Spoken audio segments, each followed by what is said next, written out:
Good afternoon, everyone. My name is Gayatri Shukla. I study in 6th in Podda International School. Today, I'm going to talk about if fairy tales are still relevant in today's life. But what is a fairy tale? A fairy tale is a short story that belongs to the folklore genre. Such stories typically feature magic, enchantments, and mythical or fanciful beings. In most cultures, there is no clear line separating myth from folk or fairy tale. All these together form the literature of literate societies. A fairy tale is a story for children involving magical events and imaginary characters. Poets and writers have been writing fairy tales from a long time. It consists of many things that we cannot think of. It takes us to a new world where we can think beyond any level. So now let's start about the talk if the fairy tales are still relevant today. Let's take a famous fairy tale which is the Cinderella. In this story, Cinderella is a girl which loses her mother in a very small age. Her father remarries, but as while he is out of station, her mother and her stepmother and her stepsister harass her a lot and tell her to do all the housework. But a fairy appears after some days or months and changes her life a lot. Then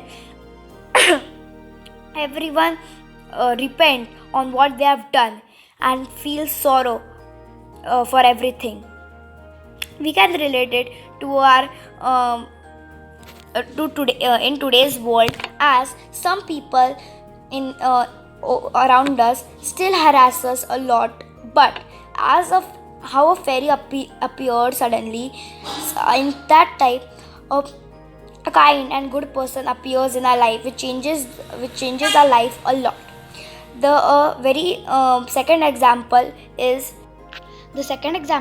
is of a story where there are two pots. One is firm and strong, while the other has a hole in it.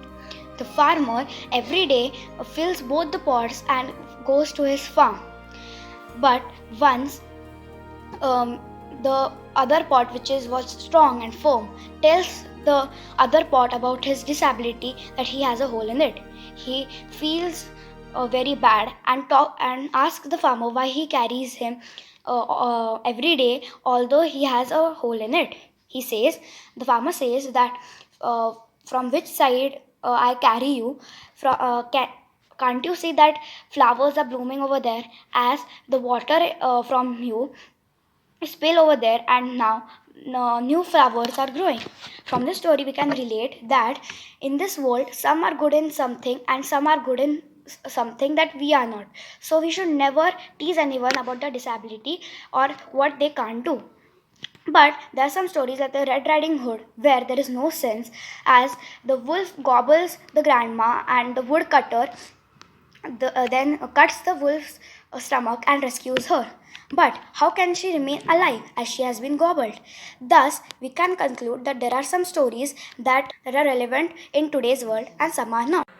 And it is our responsibility that we have to take the good morals from stories that we can relate and we can that can help in our real life. Thank you. Hey, I hope you enjoyed our student spotlight presentation. I am Samrita Guha, a Freedom Life teacher for almost 3 years now. I am so impressed with the transformation that I have seen in the children who participated in this program. They have become more confident communicators, they have gained their own unique voice, and they have learned the skill needed to succeed in school and in life. If you are interested to see how Freedom Life can help your child, I encourage you to sign up for the trials today. You won't be disappointed.